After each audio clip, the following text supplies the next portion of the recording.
Good afternoon and welcome to the 229th episode of the Georgia Farm Bureau Georgia Prep Sports Drive for the GHSA State Title.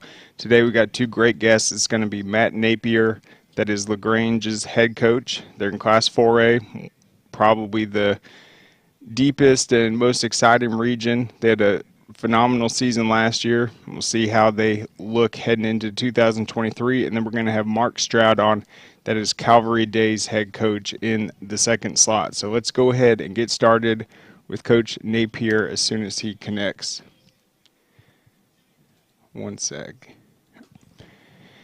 So LaGrange, since Coach Napier got there, the turnaround has been absolutely incredible, and primarily it's offensively.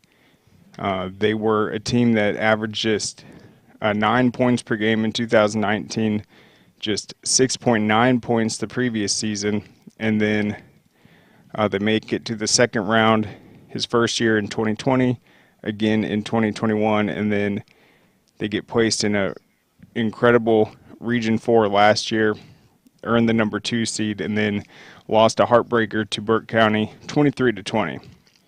You look at their 3 losses last year. They lost by 1 point to Starrs Mill. That was in the region opener, 25-24, a top 10 matchup. They fell 29-21 to Whitewater the next week, so they had an 0-2 start in the region. They went undefeated the rest of the way, including a big 38-34 win over number 4 ranked Troop, a huge rival for them, and then fell in the playoffs. So all those losses, pretty much one-score games. Well, actually, they all were. The 8-point loss, the 1-point loss, and the 3-point loss. And, I mean, I got to say, you look at that region, Starrs Mill ends up not making the playoffs at 7-3. They were 4-3 in the region. LaGrange, Trinity Christian, and Whitewater all finished 5-2. LaGrange, they did have a 24-10 win over Trinity Christian. That was a huge victory for them.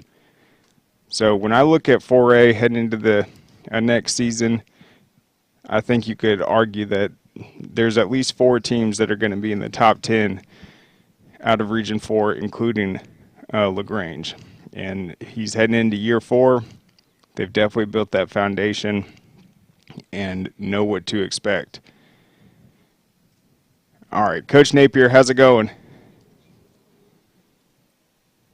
Doing great, man. I apologize, been a little behind. We had App State and Jackson State and SEMO in here, and I was talking to these college coaches. You know, it's that time of year, and we're doing a good job of trying to get our guys the opportunity to play at the next level. And I slipped on a little late. I apologize. I appreciate you having me.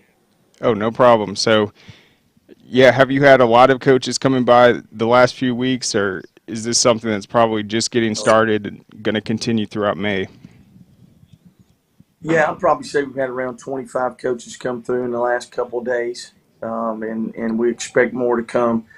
We haven't started. We start practice actually tomorrow with our 10 through 12 guys, and then so there'll be more guys coming through watching us practice. But that's a pretty good number comparing to years in the past. It's a pretty good number of schools that have come in this early. So a lot of guys checking our players out. Oh, absolutely. You guys have been extremely competitive these last few seasons. I thought last year you guys made a big statement, had some tough losses, but ultimately did your thing in the region, got a number 2 seed. What was kind of the main takeaway from last year, having a lot to build off of, but also just looking at some of those losses, knowing how close you guys were to pretty much having one of those historic seasons? Yeah, well, our region is extremely tough. One of the toughest regions I've ever been part of as a coach. You've got traditional powers in Whitewater, Starrs Mill. Trinity was coming off a state championship, and then Troop had a great season last year, and and then Riverdale the year before. I think they were 12-1, 13-1, something like that. And so coming into the region, we knew we were going to have our hands full, and we were right there. We were actually 1 overtime loss point away from being the region champs. in one of the toughest regions in the state in 4A. If we were able to pull off that win against Stars Mill in overtime, we'd have been able to be champs. But you can't look back and say if or what if this happened. It didn't happen, but we made the most of it. We played the last couple of weeks with our backs against the wall with a playoff opportunity, and we're able to pull off some clutch wins against some really talented, really good football teams against Trinity and Troop to put us at region runner-up in one of the toughest regions in the state. So, coming back, we know everybody's going to be really good, really very well coached region as well as having really talented players. So we know we got a challenge on our hands, and our kids have embraced the work that's required to be able to meet that challenge. So we're excited for another opportunity. Yeah, and how was that last year, responding to just the tough loss to Stars Mill and then playing a Whitewater team that you mentioned? They come into 4A. They are extremely talented at running the ball. They're veteran coach led. How was your team able to bounce back from those two losses and just have that confidence to beat Trinity Christian and then close out a really big win over your rival Troop? We talk about adversity and tough times and handling them the right way, right? You could talk about all those things until it's time to really put it into action. A loss will humble, the guys, especially when they work hard, right? So our guys work extremely hard. They pay attention to the details, and they prepare the way you're supposed to prepare. So when you lose and come up short, the disappointment arrives, the down, the feelings of, oh, maybe I'm not doing this right or that right. And you start second guessing, you start questioning things. And that's when you got to have that resiliency. You got to be able to bounce back and be able to do the tough things that are required to overcome a loss. I think that's the great thing about football is it teaches you how to do that. And our guys, hey, we had our head down. We were disappointed because we had high expectations. But we went back to work. We knew what had got us to the point we were at, and we knew we had to get back to work to make sure that happened. In the middle of that process, it were very physical football games, like you said, with Stars Mill and Whitewater, who are very physical teams that lift weights and they come out and they have a specific plan on offense and defense to really help them win games and be a traditional power. And in that process, our kids became hardened, became tough, and we're ready for the next games to be able to step up that challenge. But we had some injuries, just like most people do, and especially in a good, tough region. We lost Malachi Render Fannin, who was leading the state at the time in rushing. We lost him in the Stars Mill game and didn't get him back. So we kind of had to find our footing again and find some guys to replace that. We were fortunate enough to have A.J. Tucker to come in and lead us with that, and had a tremendous season and ran the ball really well. But we had to find our identity again in the middle of a tough region. So we were able to do that and be able to put together some good plans against some really, really good opponents and find a way to win. So kudos to our kids and their resiliency to make that happen. Yeah, and I don't have all the stats from last year, but I remember a name, Parker Shattuck, and I think he might have a brother on the team. He's going to be a junior next season. Looks like he can do a lot of different roles for you. Yeah, so Parker's going to be a senior. He's a 24 guy, and he's been getting recruited pretty heavy. And he's a really good player. He plays defensive end and tight end H-back for us. He's probably going to play outside linebacker or inside linebacker to the next level. And he's really a hard-nosed kid, really fast, 4.5 speed. And he'll be a 4-year starter for us. So, from a leadership standpoint, he's done a tremendous job. And, he power cleans 325 pounds, and, just a tremendous worker. And we're counting on his leadership for our team next year. And he made some of the biggest plays. Big-time players make big-time plays in big-time situations. And he did that, the Troop game, the Trinity game, some of those big games along the line. He stepped up and made some plays. He had 2 forced turnovers in the Troop game and the big rivalry game that really helped us get over the hump and win that football game. Yeah, well, he'll be a huge presence out there with that experience and, the big interception, the Troop game. AJ Tucker, he's since graduated. You said he stepped up and had a great season running the ball. Looked like he was more of a physical presence, though. That had to have been a huge key Right. for the offense just to have that blend of speed and then a physical runner. So, how huge was Yeah. that last year? And then, kind of, are you going to be able to replicate Yeah. that this year?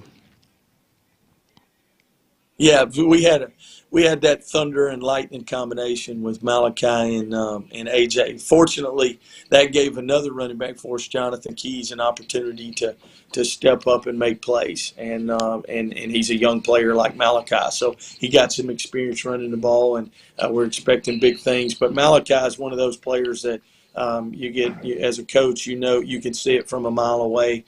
They're a special talent. Coach Tank Biggs being some of those guys that have rushed for over 2,000 yards in the past with Cedric Maynard at Callaway, Tank Bigsby at Callaway, and this kid reminds me a lot of that type of player, and so we're looking forward to seeing him. He's worked himself into being in a good position, and then obviously we're returning three guys that we feel are really, really good on the offensive line, and some other guys that are going to step into the role and help us have an impact on the team to help him be a good runner.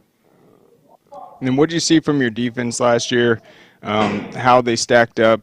Obviously, you guys played all these close games. Some of them didn't end your favor in the end, but Yeah. it's no discredit to the effort. But being able to play teams like Troop, Teo Todd, being able to go up against a Whitewater that's just going to try to Yeah. run the ball in that wishbone. How'd the Yeah. defense look, and how much starters do you have returning? Yeah, we made tremendous strides on the defensive side of the ball. Coach Thomas, our defensive coordinator, is one of the most talented young coaches in the state of Georgia. I mean, he does a tremendous job of getting our guys ready. And then I've got some veterans on that side of the staff with Coach Crocker and Coach Thrasher and Coach Edie over there. So, really, really proud of those guys and the growth that we've made. Obviously, you mentioned Parker Shattuck. We've got two returning linebackers that were first team all region with JT Burks and JD McCutcheon. We're expecting big things. Guys on the defensive line, Bryson Huzzy, Wyshawn Butler. We had a really talented freshman, Noah Outland, last year that played the defensive line that we're expecting big things from. Harris Grace at outside linebackers back. Braden Karcher, Caden Sutton's back. Got Denorion Reed and J.J. Johnson back in the secondary. So big expectations from those guys. We expect to take another step. And then as our young guys continue to work and grow, we're looking forward to them filling those voids that we may be missing. Yep, and one of the big things you've definitely brought to LaGrange is you've got that offense going. What's the quarterback position going to be looking like this year, and just some of the skill guys you'll have at the perimeter? Yeah, so we've got a talented group. Obviously, we're going to have two guys competing for the job at quarterback. Tremez Sellers, who was here last year and didn't play, he was our JV guy, and he's moving up. And we've got a transfer in from Carrollton, Malik Kemp, and we're excited about those two guys competing this spring to figure out who can win that job. Malik's a guy that throws baseball 92 miles an hour and has Division I baseball offers. So we're excited about seeing what those guys have this spring. And so we're excited about that. Malik's brother, Malachi, came as well. He's a tight end, defensive end, outside backer type player, and he's a really talented kid as well. I think he was starting on the defensive side up there. So, we're excited about those guys, their potential for our team. We also have Denorion Reed, who played corner, I mentioned earlier, playing receiver. The young Jordan Stringer that's got Tennessee, North Carolina State have offered him as a freshman receiver. Has got big expectations for him, being one of those dynamic players you've seen come from our county. We compare him to the Terry Godwins and Braylon Sanders and those type players. Really talented and getting those early offers. Should have big expectations. Our number one guy at receiver, Stephen Hill, he's back. We got big expectations for him, making big time plays, and we're looking. We're excited about the potential of our offense this year and seeing what we can do. We'll have some players have to step in and fill the role of Magic Johnson and Big Jalen Jordan. They're two receivers that made a lot of plays for us. J. Arthur Dunn made a lot of plays for us at tight end, and so we're looking for big expectations and guys stepping into those roles and filling them. That's why we're so excited about spring, seeing those guys fill that void. For sure. On that offensive line, you said you got three really good returning starters. You'll be fitting new guys into the mix, but what would you say, like overall, kind of the average size, average height is going to be for you guys up front? How can you guys take advantage of that? Well, so we've got Josel Mosley, who's back-to-back AJC All-State. I mean, he's a tremendous leader, tremendous player. He's a bit undersized. He's 6'1", about 310, and he played right tackle for us. But he can play anything. He can play any position. He could help coach. He could be our assistant offensive line coach. He's played so much football for us. But he's a physical player. He's back, and then Jaden Ligon. He's got around 15 offers. He's about 6'4", 320, and he plays left tackle for us. He's back this year. Expected huge things from him. He's had a tremendous offseason, and he fits the bill from a size standpoint. KT Owens is a 4-year starter on the offensive line. He's about 5'11", 340. He's a massive kid that is we've had our Blue Don and had tug of war, and I don't know if he's lost a tug of war contest in about 4 years since he's been here during our Blue Don. He's just kind of the anchor, very intelligent, very smart football player. Not had a lot of 4-year starters in my career, and this kid's coming in, going to be able to do that, and we're excited about him. And then we have some guys that played a lot. Clanton Reisinger played a lot last year.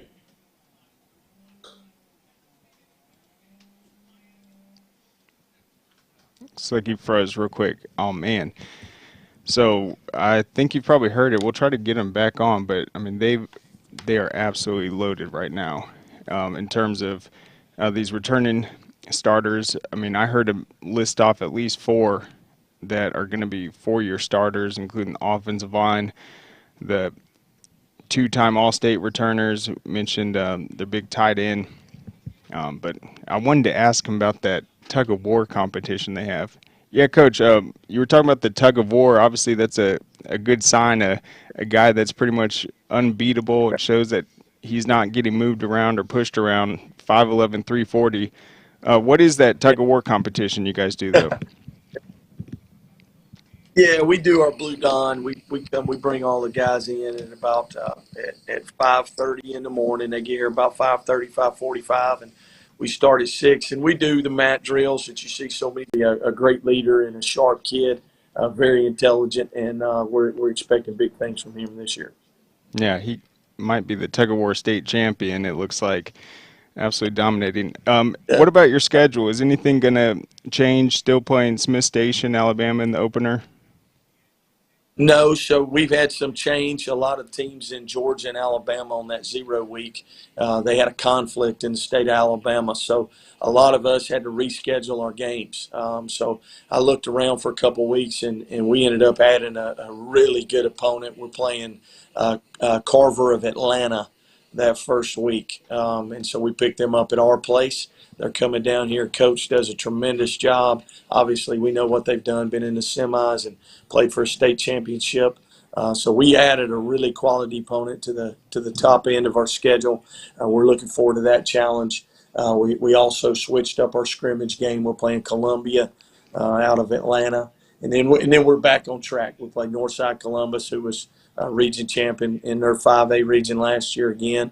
And then we play Upson Lee, go down there, and then we start that region play with all those opponents we talked about in our region. So we've added some beef to the schedule with Carver, Atlanta. We know we'll have our hands full. For sure, and I know they had trouble scheduling games. They have a smaller region, so that was probably good to pick up for both of you guys. But I wonder who has the tougher region, Carver, Atlanta, or you guys? That's a debate to be have. No doubt, no doubt. You look up there with Sandy Creek and Cedar Grove, man. There may not be any classification as talented football players in that region is tough now, week in and week out. I know they're up there getting after it, so they'll be battle tested when they come out there. We know we got our hands full, and I think that'll get us ready for region play. For sure. And then I thought last year in 4A, just looking across the board, looking at that state championship game, probably the most physical game I saw all weekend between Cedartown and Benedictine, and just how it was won. There's so many teams, whether it's Wayne County, Whitewater, that are just extremely physical. So how big of a key has that been, just to emphasize this offseason, is getting your team physically ready to um, be able to make that playoff run and stack up against these physical teams? Well, we got a saying around here, and we say it a lot. We say it's a tough game for tough people, right? The tough teams win the championships, right? You can hide for a while, but at some point, you're going to have to play somebody that brings that physicality, and be able to win that match. And that's something that we've worked hard to develop. Something that I think everybody will agree LaGrange High School has been known for, with 11 state championships. And I know our community takes a lot of pride in the toughness, and the hard edge that these people in this community have around here. It's something that you don't win championships without being physical, without having that edge, without working your tail off, without being able to line up and compete with your opponent and know it's going to be play after play after play. So, I don't watch many of those games at the state championship that I don't think that those two teams are playing are physical. You can't hide and be playing at that level. And I think, each year you see that. You definitely see that with the two teams in 4A that played for it, with Benedictine and Cedartown. Absolutely. And then, what about your baseball team? I mean, they've been dominating. They've got an exciting opportunity ahead of them. I think that's always a great way to close out the school year, when your baseball team's still playing late around that graduation time. So, I mean, how many football guys are on that team, and just how's the kind of buzz been around the hallways with that team doing their thing? Yeah, Coach Branch. I mean, most guys around the state know Coach Branch. He was defensive coordinator here during the heyday, and was the head coach here. And then what he's been able to do with our baseball program through the years, you can't say enough about him. He's a ball coach in every sense of the word. He's a guy that's in his retirement that is still breathing fire as a coach. And our community, they love him. They embrace him. Our players, they wouldn't. I don't know anybody they'd rather play for. So, you see our team, we're definitely talented. The talent comes through the work that they put in. We've got a lot of baseball players that play football. Bryson Cockrell, Caden Sutton, Brandon Bennett. I mean, just a ton of players that step up and play football for us as well. But we also are in the weight room at the same time. So these guys are working side by side.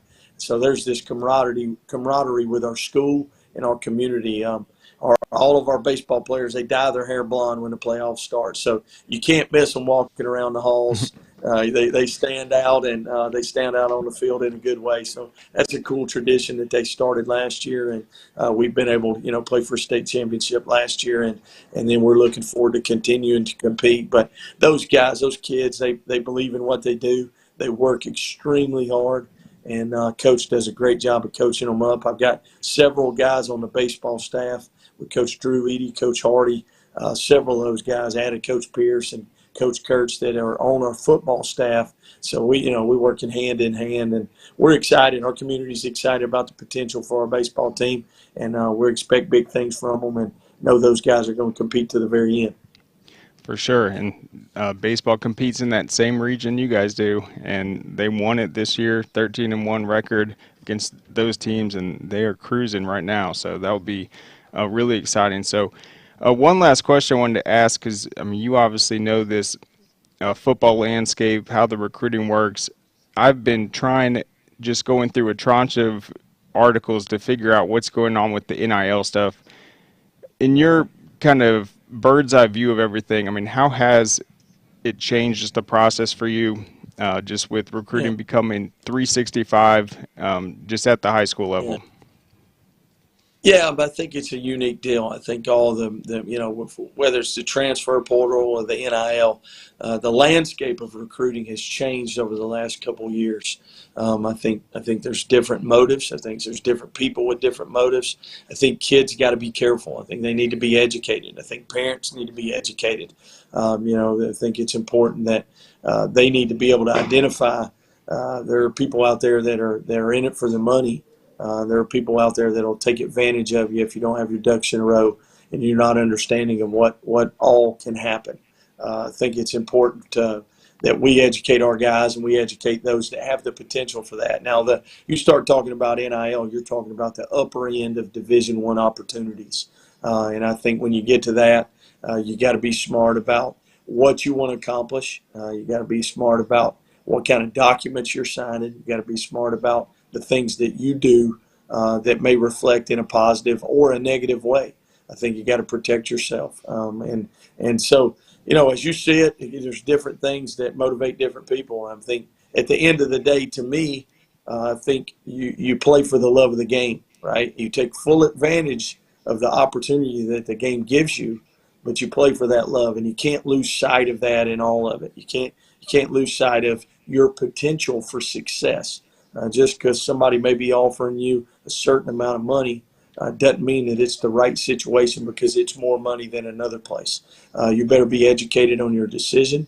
You better be educated in all areas. You better still continue to look at recruiting like we used to look at it. It should be a dollar bill sign. You should be look at it for the potential for you and your future. And that's just an added bonus. Coaches are a little bit less looking for a guy that they can develop and get to play down the road. They're looking for guys that can help their team now. Some still have the bigger picture of it. The most successful ones I think you'll see down the road are the ones that are still recruiting the high school player and looking to develop them at the next level, but taking advantage of the portal. I think it's important that kids understand that. We had a kid that's extremely talented. Jalen Jordan is 6'6". He's 193 pounds, a really talented receiver that's going to Hutchinson, one of the top junior colleges. Because I truly think 3 or 4 years ago, this kid signs Division I. But because of the way the portal is, he needs to go to Hutch, get developed, and then get pulled from there to a Division I level. So there's a lot of movement, and I think the college coaches are figuring it out right now. How can this help our team? How can this hurt our team? How can we take full advantage of it? And I think it's a work in progress. So I think they'll figure it out over the next couple of years, exactly how to do things the right way. And I'm looking forward to it. And as a high school coach, I'm looking out for our players in their best interest. They're our family. They're my family. They're the guys that I work with on a daily basis, that I built relationships with. So I'm looking out for them. I want the best for them. So we're going to point them in the right direction and help them the best we can. And we'll figure out the climate as we go. It's kind of in flux. We see different things happen, and we learn from it. And that's what we'll do with our guys. Yeah, great answer. And then have you seen that in terms of going after the underclassmen, has that changed with this ongoing landscape? Are they trying to get guys to commit earlier, like sophomore, junior year? Or is that kind of the same? I think they're approaching it the same way. I think if they get an early commit out to somebody that they think is talented, but as it's college level, they're looking for verified height, weight, speed. They want to know you're real before they commit to that level. So, that part hasn't changed. They come and see a talented football player. They know his potential. They're going to offer it. Now, of course, you get to decision time. I think that's the more when things become real. If you get a knocked out park guy that you know actually the kid that's at Carrollton is quarterback. Everybody knows how talented that kid is. Hey, look, you take his commitment because he could be the next Bryce Young, or he could be the next guy that has that impact on him. You can see that from a mile away, right? But some of these guys are guys that run these fast 100 times that are verified, that already have the things that they're looking for, and waiting for them to see if they reach their potential. So they'll and then wait and see. a lot of guys, I like a lot of guys, that'll come in and say, look, when we offer you, it's going to be a committable deal. So different schools have different approaches. I think both work. I've seen both work, or I've had kids go about it different ways and be successful different ways. So, I think that part of it's still the same. Early commitments and early commitment. If they feel like that the kid can play and they're already proven, they're going to push for early commitment. If they Yep. see a guy that they think are talented, they're going to offer and then work it out. So we'll see.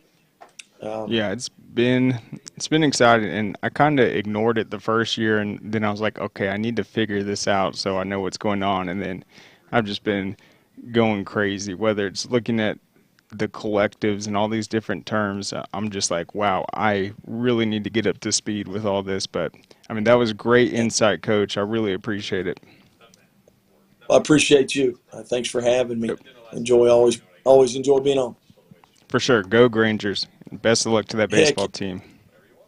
thanks, man. Appreciate it. Yep. All right. So there goes Coach Napier. A lot of excitement. All right. Let's see if Coach Stroud is ready to go.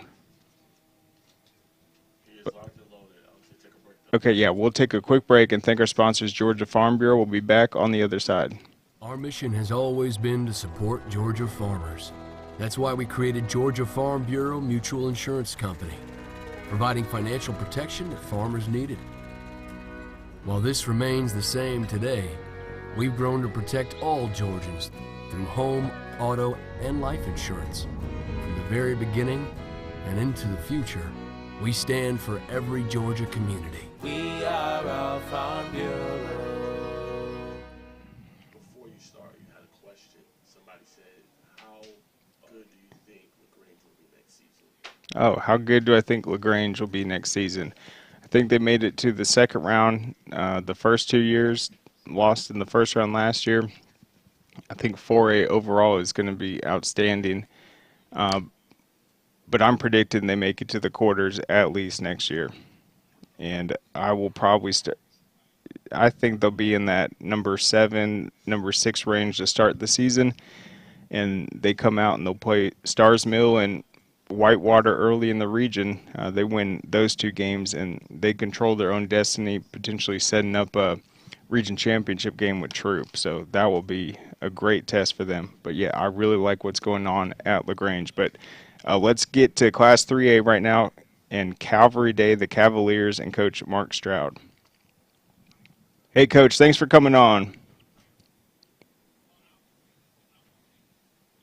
Coach Stroud, can you hear me?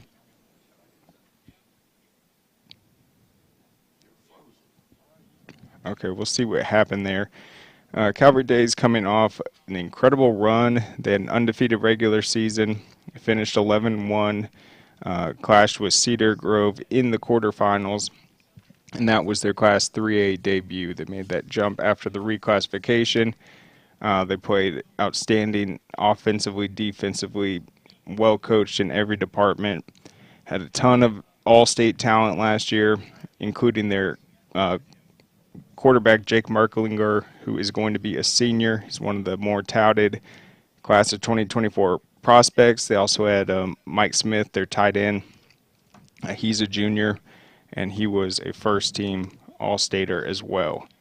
So a lot of talent, a lot of leadership returning, and then they obviously have won back-to-back region titles, had great success in the regular season. Now they will just be looking to make another deep playoff run.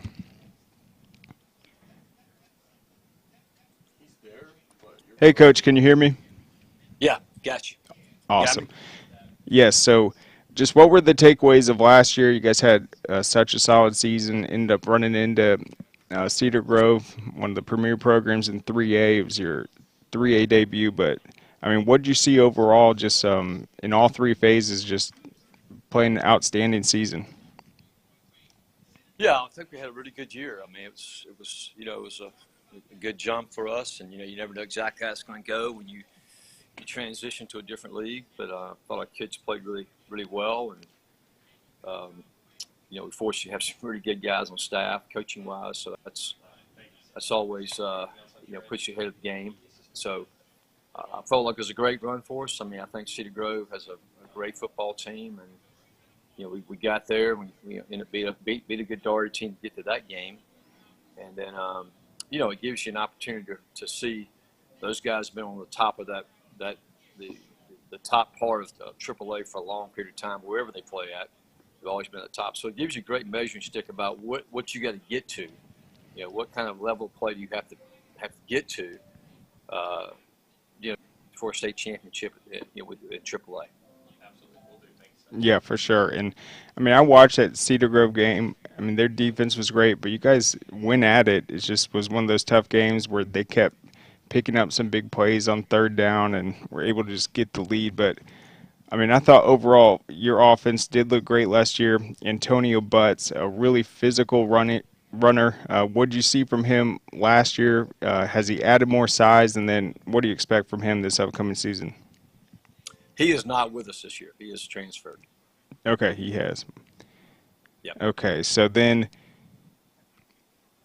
all right, so that happened, I guess. Well, the other thing I think about that game, I think, you play a team like that, your margin for error is just so small.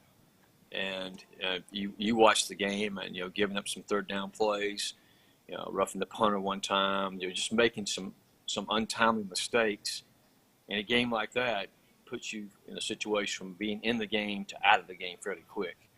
So, that's a situation where, when you play, the longer you go, the better teams you play. If you just make mistakes, they're going to show up quick on you. And you play somebody like Cedar Grove, margin of error is very, very small. So it makes you go back and look and examine yourself really well and say, okay, this is what we got to get better at.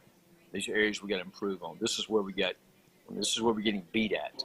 So, it definitely makes you examine yourself, makes you look at yourself, make sure that you're trying to improve in those areas and just be a better football team.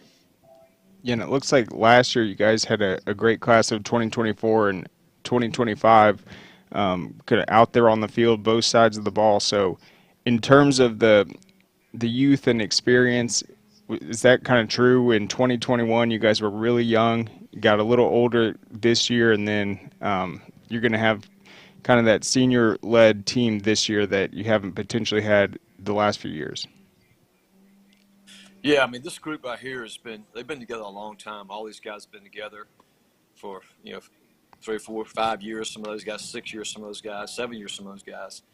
So they've been kind of, working to this place. They've been playing really well all the way through, but I think probably in the back of their minds, this group that's the juniors have been playing toward, they feel like it's their time.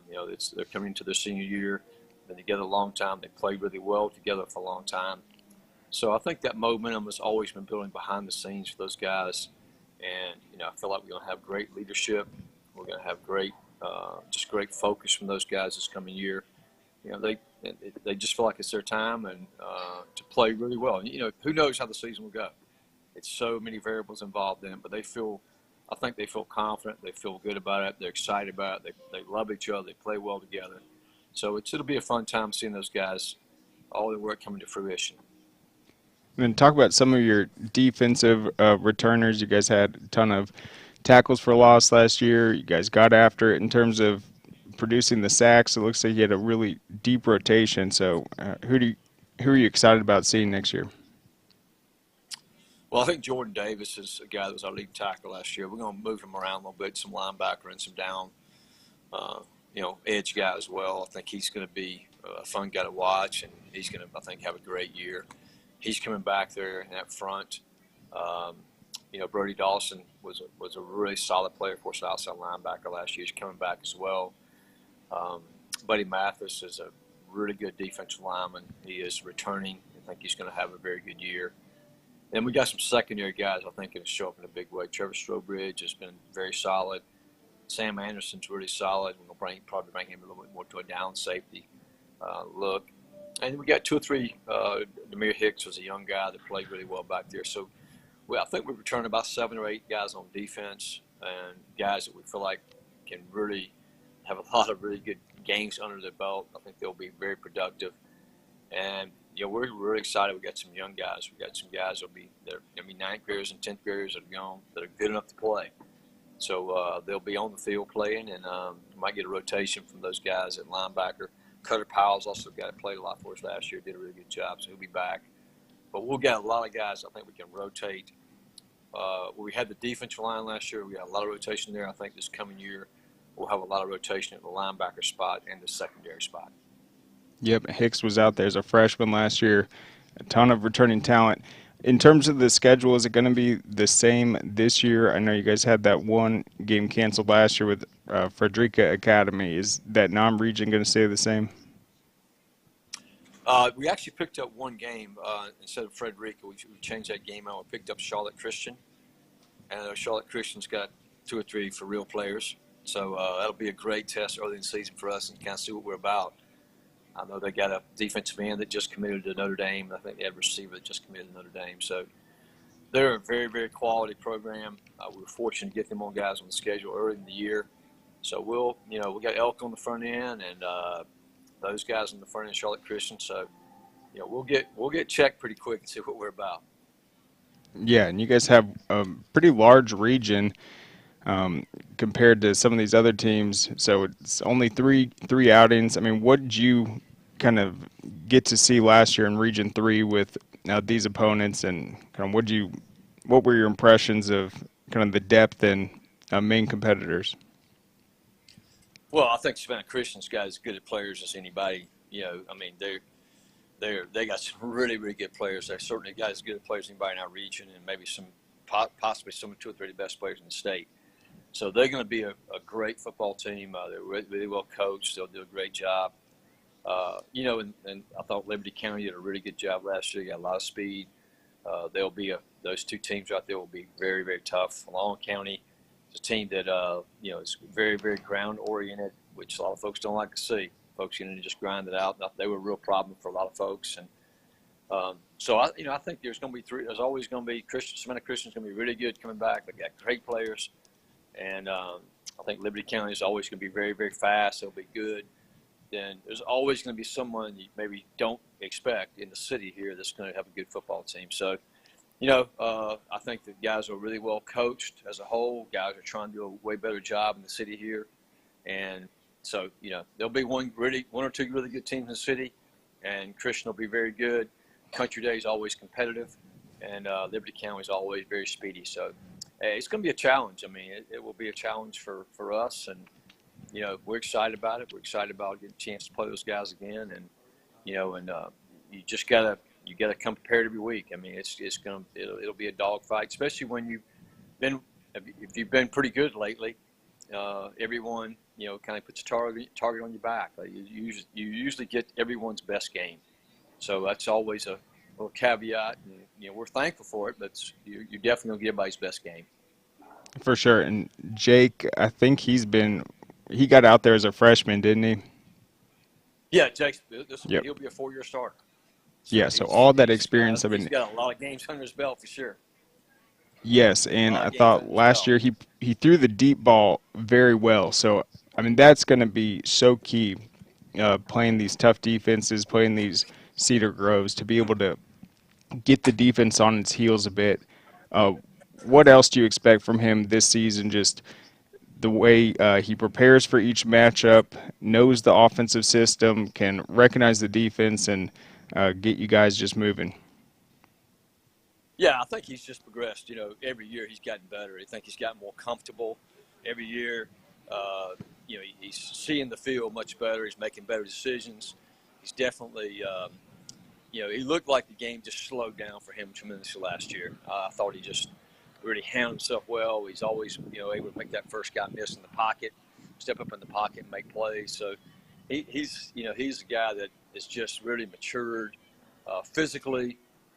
Mentally and emotionally, he just really is really on top of his game, and he looked like an SEC quarterback last year, and we just feel like he's going to have a great year coming up. He's just going to try no pressure at all. I'm just going to go out there and play freely, have a great time playing, and he's doing all the work. I mean, he's proven that he can get it done, and he's worked hard at it. He's worked hard at perfecting himself as a player, and in every phase, mentally, emotionally, physically, the whole gamut. He's really done a good job of putting all that together.